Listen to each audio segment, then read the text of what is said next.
DuoTale English. where every story teaches you English.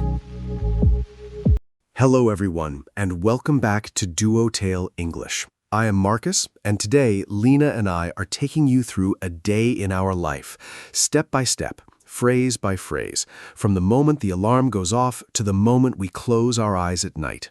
Everything in between, every moment described in natural, practical, everyday English.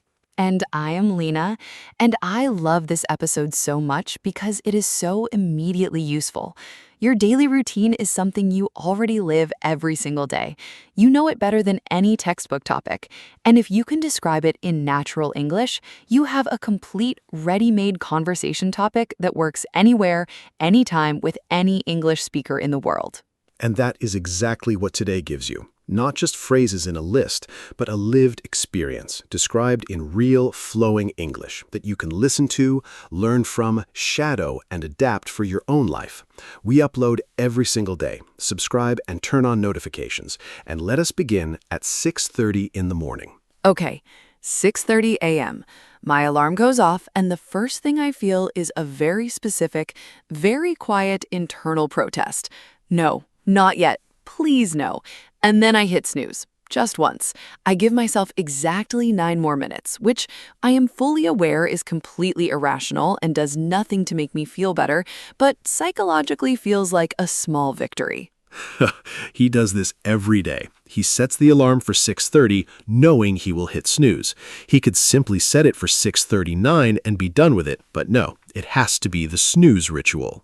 The snooze ritual is non-negotiable. Then 6:39, I actually get up. First thing, I splash cold water on my face, both hands over the sink, going from barely conscious to at least present in about 30 seconds. Barely conscious to at least present, the realistic goal for the first 5 minutes of any morning. Not alert, not productive, just present. Then coffee. Non-negotiable, sacred, the first real decision of the day. Proper coffee in a small pot on the stove.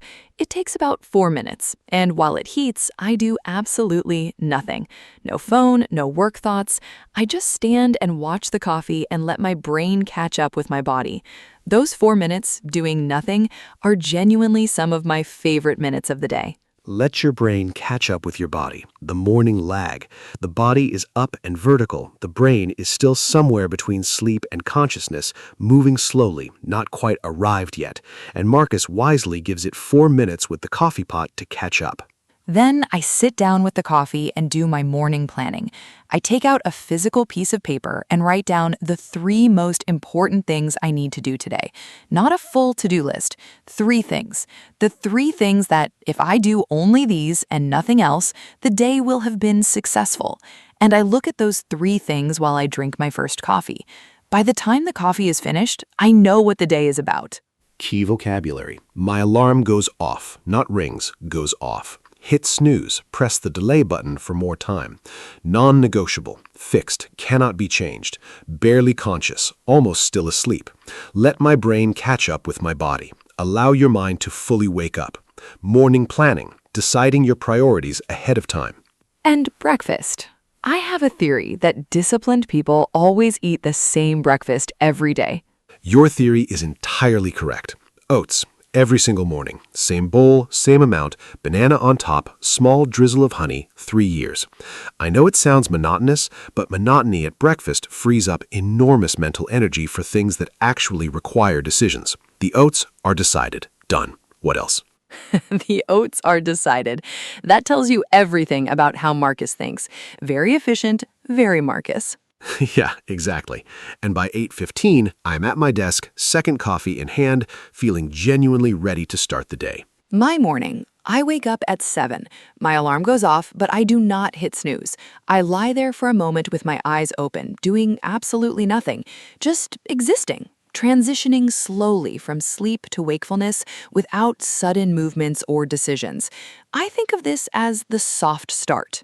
The soft start, as opposed to the hard start where you leap out of bed and immediately begin doing things. Lena does a slow, gradual, gentle transition into the day. Exactly.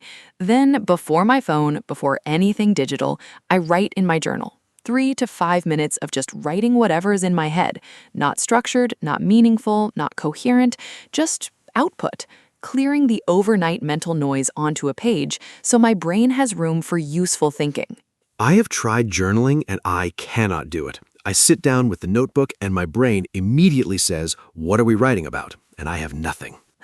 That's because you're trying to write something meaningful. The trick is to write something meaningless, literally anything. I woke up, I'm tired, the window is cloudy. Once the pen starts moving, the rest follows. The trick is to write something meaningless, the most counterintuitive journaling advice I've ever heard, and I suspect it's completely correct. 100% correct.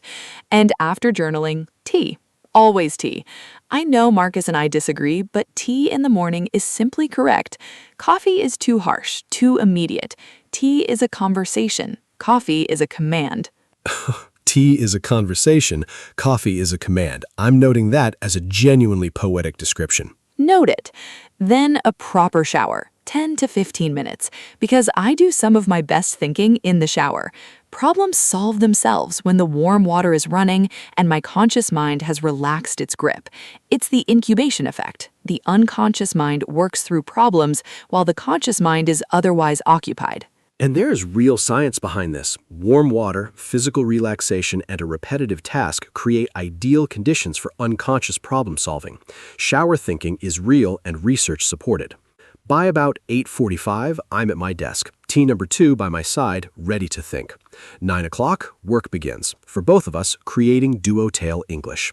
Writing, researching, recording, editing, creative work, which is wonderful and also sometimes genuinely difficult. Tell them about the creative block days, the real ones. Yes, there are days when you sit down to write and your brain is simply not there. You stare at the blank document, type a sentence and delete it, type it again and delete it, make a third coffee you didn't need, rearrange things on your desk. 40 minutes pass and you have produced approximately nothing. You can tell exactly what kind of morning it is by the number of coffee cups near his desk. A very accurate diagnostic tool. Yeah, very accurate. And the solution I've learned is not to wait for inspiration. Start smaller. Write one sentence. Read one paragraph of research. Record 30 seconds. Just make contact with the work. The block almost always dissolves within 10 minutes. My morning is different. I protect my first 2 hours, 9 to 11, very carefully. My deep work window. No meetings, no calls, phone face down. When I'm sharpest, my most demanding creative work goes in that window. And every time I feel the urge to check my phone or drift to something easier, I treat it as a signal. Here's the resistance. Here's where the difficult part lives. And I lean into it, because the discomfort is almost always where the best work is waiting. Deep work window, protected period of maximum concentration. Front load, put your most important tasks at the beginning. Lean into the resistance. Engage with difficulty rather than avoiding it. These are the principles behind really productive mornings. 12 o'clock, lunch, and I make a case for the proper lunch break. Research is clear. A proper break actually restores cognitive function and results in better afternoon performance than powering through. I close the laptop at 12 every day. Eat in the kitchen, look out the window. 30 minutes, and the afternoon is genuinely more productive for it. And I, somewhat guiltily, eat at my desk more days than I take a proper break, because there's always something happening, and the discipline of actually stopping is harder than it sounds. He loves his work so much he can't stop doing it, which is admirable and also something he needs to work on. In the afternoon, the work shifts to collaboration. The two of us together, planning, discussing, reviewing, building episodes. The riffing session. And the ideas that come from those afternoon conversations are consistently better than anything either of us produces alone. 3 o'clock, the wall, the very specific, very universal mid-afternoon energy crash. 3 p.m. and everything slows. The thinking gets murkier. The body wants a horizontal surface. The body wants a horizontal surface, the most accurate description of 3 p.m. ever stated. My strategy, don't fight it. 3 to 4 is admin hour. Emails, scheduling, light reading. Tasks that need doing, but not my sharpest thinking. And by 4 p.m., the fog usually lifts, and I can do another good hour before we wrap up. 5 o'clock or 5:30 for Lena, we wrap up. And wrapping up properly is important. Without a clear signal to your brain that work is over, the work bleeds into everything. Dinner and thinking about the unfinished episode, bed and checking the phone at midnight. I have a specific wrap-up ritual every single day, without exception. Close all browser tabs, write 3 things I accomplished today and 1 thing I will start with tomorrow morning, then close the laptop. And the sound of the laptop closing, that click, has become a Pavlovian signal. My brain hears that click and knows work is done, not paused, done. Evening begins now. Pavlovian, named after the Russian scientist who conditioned dogs to respond to a bell. A Pavlovian response is any automatic, conditioned response triggered by a signal. And once the association is established, the signal does the work. Lena has trained her brain to enter rest mode at the laptop click. Anyone can do this. After the click, I go for a walk. 20 to 30 minutes, outside regardless of weather. Not just physically moving, mentally moving. Work mode to person mode. By the time I come back inside, I am just Lena. Not Lena the podcaster, just Lena. Work mode to person mode, the mental transition from professional to personal self. And for me, the post-work ritual is cooking, a completely different cognitive mode, sensory, present moment, impossible to worry about tomorrow's episode while also monitoring the pasta and sauce at the same time. The cooking is a circuit breaker. Evening, dinner, sometimes a call with family. I have a standing call every Tuesday at 8 p.m. that never moves regardless of the day. And reading. Marcus protects 45 minutes of reading before bed. Phone charger in the kitchen, so the bedroom is phone-free. And what that gave him, approximately 45 minutes of reading time he was losing to absent-minded phone scrolling every evening. And Lena winds down at 10:30. Chamomile tea, gentle stretching, fiction at night. Immersive, absorbing, transporting you into someone else's world. The right preparation for sleep. Escapism that is genuinely restorative. And before sleep, 3 things I am grateful for from today. Not big things, 3 real things. The coffee was exactly right this morning. Marcus said something genuinely funny in our meeting. I found a sentence in my writing I was proud of. And that practice, ending with gratitude rather than with a mental review of what went wrong, genuinely changes the quality of sleep and the feeling of the next morning. And mine, did I do my best today? Not was I perfect, not did everything go to plan, just did I do my best with what I had today? And most days, yes, not perfectly, but my best. And that is enough. That is genuinely enough. And with that, the day ends.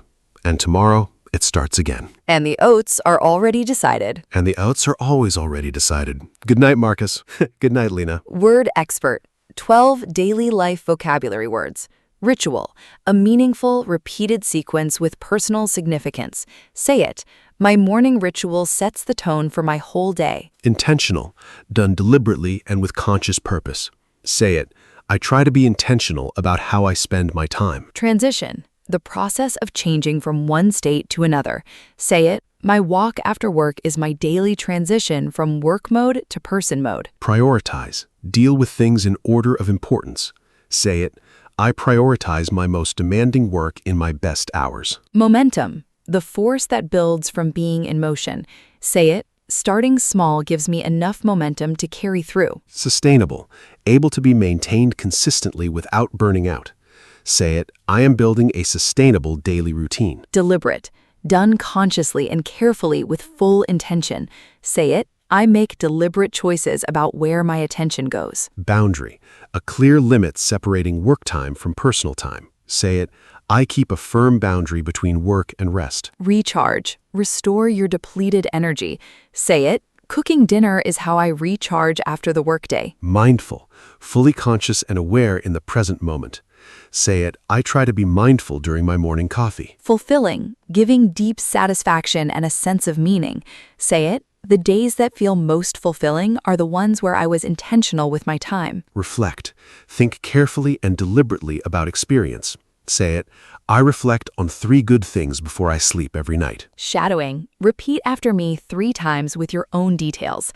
My alarm goes off at blank, and my first instinct is always to hit snooze. Say it. I always blank first thing in the morning. It's completely non-negotiable for me. Say it. Before work begins, I write down the 3 most important things I need to do today. Say it. I protect my first 2 hours of the morning. That's my deep work window. Say it. By mid-afternoon, I usually hit a wall, so I switch to lighter tasks and let the fog lift. Say it. I have a wrap-up ritual at the end of every workday. It helps me properly transition. Say it. After work, I blank. It's how I go from work mode to person mode.